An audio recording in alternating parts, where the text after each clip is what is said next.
Everybody is familiar with the Mini, the world's favourite small car, without the faintest shadow of a doubt.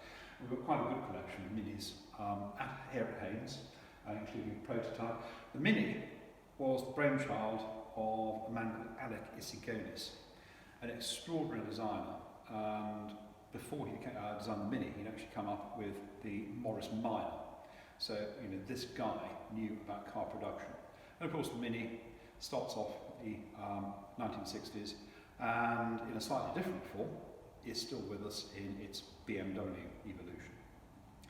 But what a lot of people don't realise is that there was an attempt to make a military Mini. And that is the vehicle which is suspended from the ceiling here. And this is the BMC Mini Moke.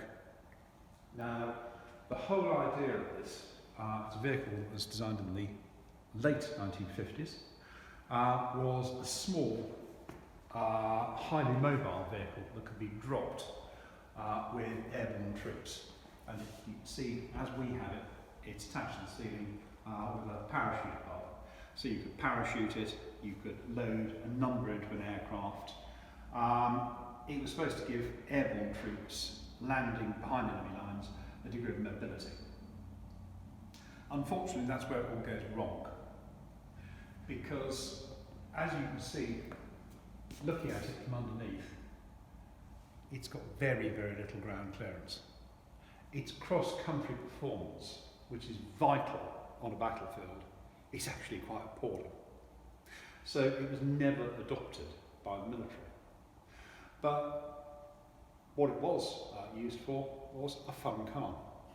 And you get Mini Mokes as the ultimate ace seaside vehicle.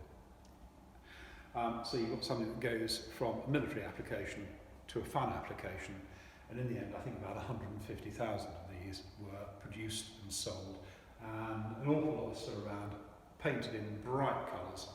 A Dodo is a military vehicle, but something that has got into the public affection as, like I said, a sort of fun vehicle to have by the seaside. That much ground clearance? How's that going to work on a battlefield?